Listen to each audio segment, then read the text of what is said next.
A 24 de abril de 1500, os homens da armada de Pedro Álvares Cabral encontravam nas praias da ilha de Vera Cruz 2 homens da terra, mancebos e de bons corpos. Como escreve Pero Vaz de Caminha, a feição deles era serem pardos, maneira de avermelhados, de bons rostos e bons narizes, bem feitos. Andam nus, sem nenhuma cobertura. Nem estimam nenhuma coisa cobrir, nem mostrar suas vergonhas. E estão acerca disso com tanta inocência como têm a mostrar o rosto. Primeiras impressões.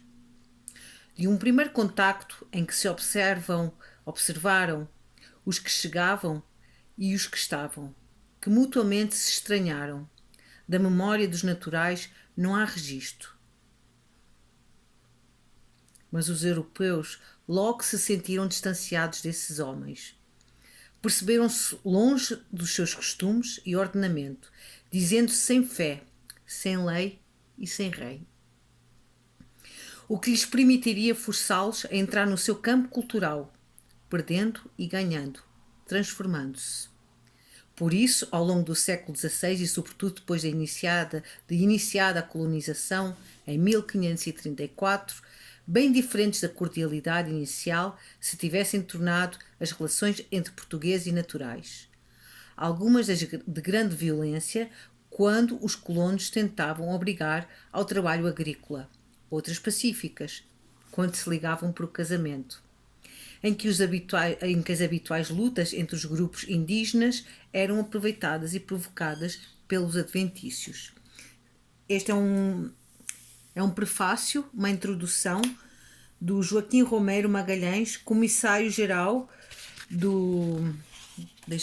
Comissão Nacional para as Comemorações dos Descobrimentos Portugueses. Este livro foi editado no Museu de Etnologia, em Lisboa, no ano de 2000. Os Índios Nós.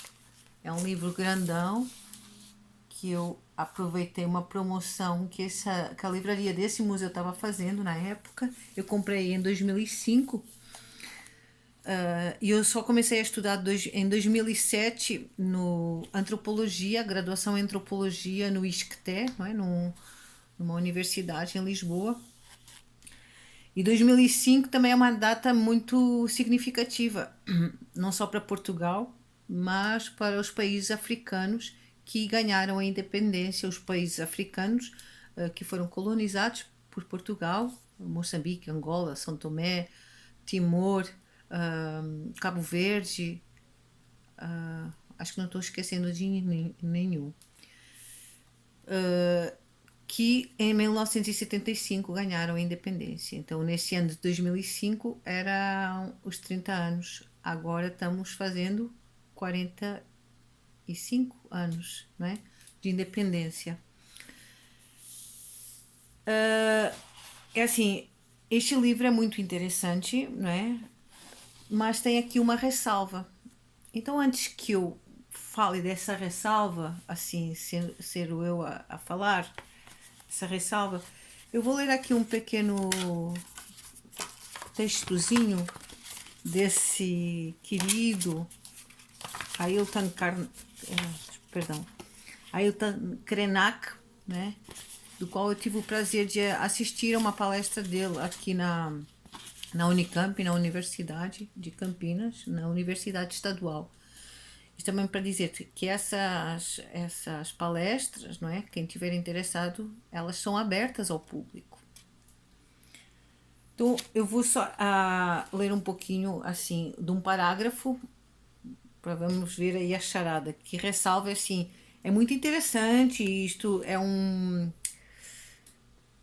estudo aprofundado, Portugal-Brasil, com vários antropólogos, os índios nós, estou falando, e que faz um resgate cultural, arqueológico também de muitos povos da floresta. O Ailton Krenak é um indígena, é um líder, aquele bem conhecido que colocou graxa preta, não é? Em 1987, não é? Em Brasília, como reivindicação. Ele é de Minas Gerais. Não sei se ele mora em São Paulo. ele não é um índio da floresta, é também um índio urbano. Então aí já temos uma ressalva que eu adianto. Mas outra ressalva eu vou argumentá-la com um parágrafo dele.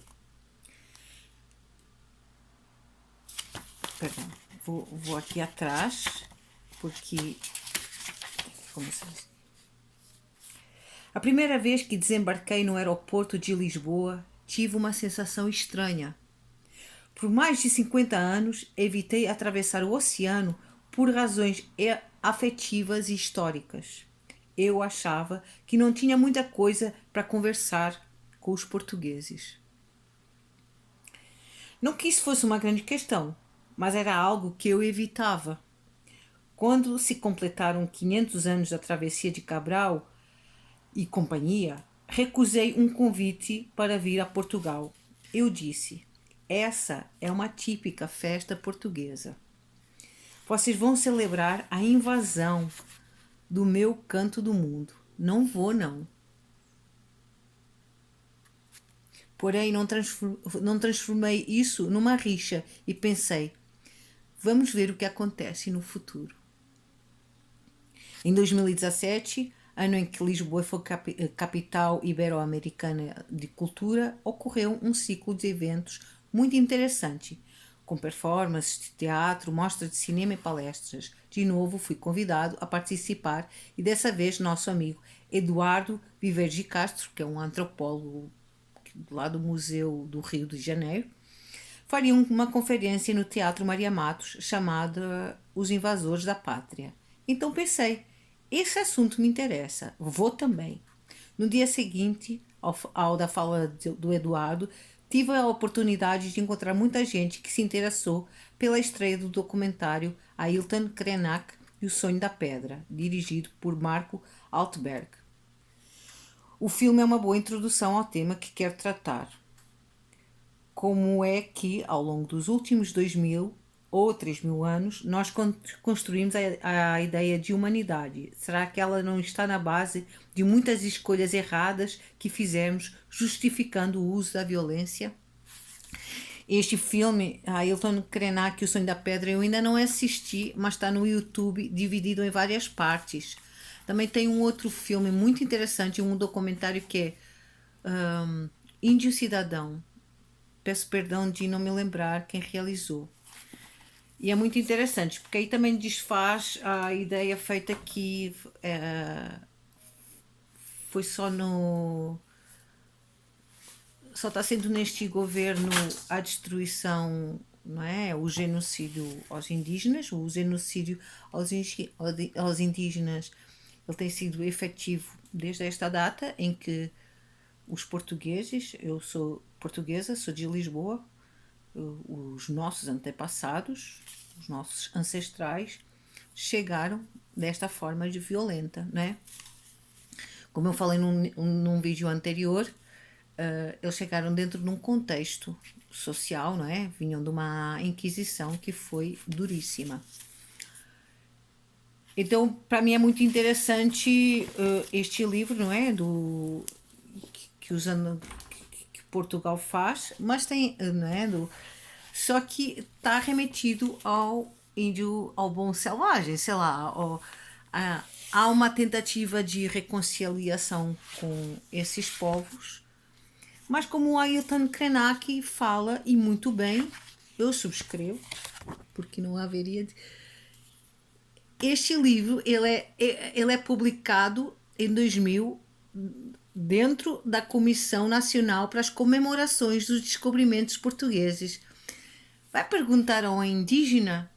E o Ailton Krenak responde: eu não estou interessada em fazer parte dessas comemorações. Então as palavras elas têm um poder, porque elas trazem conceitos e esses conceitos têm a ver com acontecimentos, com factos. Não são só opiniões. E aqui aproveito também para falar que é assim, por exemplo, durante a ditadura militar, que aconteceu entre 1964 e 1985 no Brasil, se mataram mais indígenas que alguma vez na história. Se você assistir a esse documentário Índio Cidadão, repare nas falas que eles têm em relação ao governo anterior a este. Também não foram santinhos nenhuns. Se mataram muitos líderes indígenas. Então a gente não fazer o papel da avestruz de enterrar a cabeça no chão e, e achar que é chique defender indígenas, mas também é cheque. E aí também fica um recadinho, né? Que ou seja, eu vou citar um estudante num desses encontros na Unicamp, estudante indígena, que fala assim: pois é, os antropólogos vão nos estudar como se nós fôssemos os bons selvagens e depois nos deixam lá, deixam os meus parentes, o meu povo, na mesma situação em que encontraram, na mesma situação precária em que encontraram. Eles já vão com as suas bolsas de pesquisa, isto e aquilo, depois voltam para os seus apartamentos, para a sua vida. Isso pode não agradar a muitos antropólogos. E logo uma antropóloga se levantou, não lembro o nome, isso também não interessa e também não é importante, e também por uma questão de ética, também não diria o nome da pessoa. Mas é assim, é urgente escutar as pessoas e não falar por elas. E se elas estão falando uma coisa que a nós não nos agrada, a gente também tem que entender porque é que elas estão falando isso. E dar-lhes voz. Eu, olhando aqui para este livro, tá, ele, num dos prefácios, numa introdução, eles falam hoje que houve a projeção de filmes criados por cineastas indígenas. Ótimo. Então procure também no YouTube Cinema nas Aldeias. Cinema nas Aldeias, que é criado por. São filmes de autoria indígena, não é? Então é muito importante a gente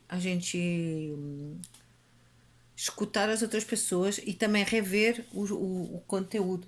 Nossa, eu queria mostrar para vocês. Caiu. Ah, tá aqui, tá aqui, tá aqui. Eu tenho aqui numa agenda que eu tenho mandala lunar. Fala assim, tem aqui um textinho numa página. Em 2018, quando estávamos em iminência de ser assaltados por uma situação nova no Brasil, me perguntaram como os índios vão fazer diante disso tudo. Eu falei, tem 500 anos que os índios estão resistindo e eu estou preocupado é com os brancos. Como é que vão fazer para escapar dessa? A gente resistiu expandindo a nossa subjetividade, não aceitando essa ideia de que nós somos todos iguais. Ainda existem aproximadamente 250 etnias que querem ser diferentes de umas das outras no Brasil, que falam mais de 500, mais de 150 línguas e dialetos. Ailton Krenak. O vídeo vai longo. Eu também queria mostrar uma coisa que eu sou de Lisboa, sou portuguesa, moro desde 2012 no Brasil. Eu cheguei em plena crise financeira, para quem não sabe, não é? Para quem acha que Portugal está nadando cheia do dinheiro, é pura aparência. O Brasil é muito mais rico do que Portugal, em termos, não é, de várias questões, recursos naturais e outros avanços tecnológicos que não dá para comparar com Portugal. Então esse deslumbramento o deslumbramento normalmente ele está associado a um desconhecimento. Mas como a gente pode falar num outro momento sobre Portugal especificamente, mas hoje o que me impressiona, porque ele virou um parque temático, turístico, não é? Eu ainda estou me trabalhando porque ainda acho que é um grande desrespeito para com nós cidadãos, principalmente portugueses. Estamos aí comemorando o 25 de Abril, não é? De 74, faz agora 46 anos que aconteceu. E de facto eu não acredito que o neoliberalismo seja algo justo, porque não contempla, não é humanizante, só contempla o lucro. Mas eu queria mostrar uma coisa que é assim, tem uma tem um lugar, tem um doce típico que são queijadas, não é? E como agora virou um parque temático, essa exaltação aos monumentos históricos ele se tornou efetivo. Eu, como portuguesa vivendo no Brasil, eu, como tendo muitos amigos africanos, é uma afronta fazerem de Portugal um parque temático exaltando o que já demos novos mundos ao mundo, aos descobrimentos. Então, né, os reis e as rainhas e os navegadores de uma forma não ressignificada. Então é tempo de se pedir desculpa. Ai, não tem nada a ver com isso, já saímos lá faz tempo, já saímos lá há 200 anos, já saímos lá há 45 anos ou há 46 anos. Nossa, é uma ferida aberta. Vamos falar no próximo vídeo sobre o Eduardo Galeano, as veias abertas. Olha só a Casa do Preto. São umas queijadas ótimas. Eu amo estas queijadas de Sintra. Mas olha só. E como estas, muita coisa. E tem uns pacotinhos de açúcar aqui, várias coisas, não é? No Brasil, que é cruzeiro. Você vai começar, lá estás tu, Ana, sempre vendo tu, em tudo, não sei o que lá. Não, as palavras, as imagens, elas têm significados e a gente não pode naturalizar. Temos que ressignificar. Um grande beijo. Que o novo paradigma, numa nova era, que os povos da floresta, que os indígenas urbanos tenham mais voz, além de todas os afro, tudo as pessoas de origem japonesa, né, que nas últimas eleições sofreram xenofobia. Vamos pensar melhor nos nossos princípios éticos, independentemente dos partidos, porque vai para lá dos partidos. Tem a ver com princípios éticos de humanização.